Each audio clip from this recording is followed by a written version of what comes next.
వాక్యం ఏం చెప్పింది? పని చేసి భోజనం చేయండి. కాబట్టి బైబిల్ గ్రంథంలో ఆ మాట కూడా రాయబడి ఉంది. 2వ దశలోనికి రాసినటువంటి పత్రిక 3వ అధ్యాయము 10వ వచనం చదివితే శ్రేష్టంగా ఆ మాట మీకు తేటగా అర్థమవుతుంది. మరియు మేము మీ యొద్ద ఉన్నప్పుడు ఎవడైనను పని చేయనొల్లని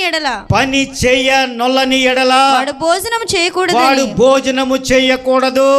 ఏం రాయండి?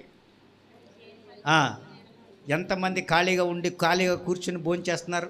చేతులు చూపిస్తారు ఒకసారి. ఏమాత్రం మొక్కమాట లేదు.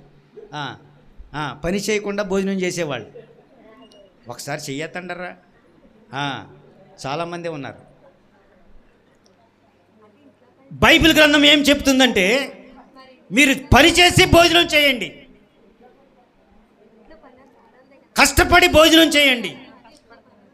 ఆదాము అవ్వలకు దేవుడిచ్చినటువంటి మాట ఏదైతే ఉందో, మీరు పని చేసి భోజనం చేయండి, మీరు కష్టపడితే తప్ప మీరు భోజనం తినరు, ఆహారం దొరకదు మీకు అని చెప్పాడు.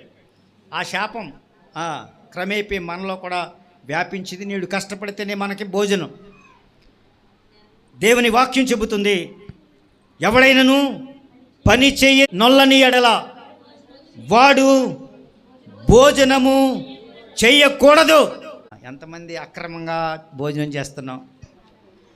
అక్రమమో సక్రమం అది కదండి. అక్రమమే. అక్రమంగా భోజనం చేస్తున్నాం. అమ్మ వండేస్తుంది, మనం తినేస్తాం. తప్పు అమ్మదా మందా? మందే, అమ్మది కాదు.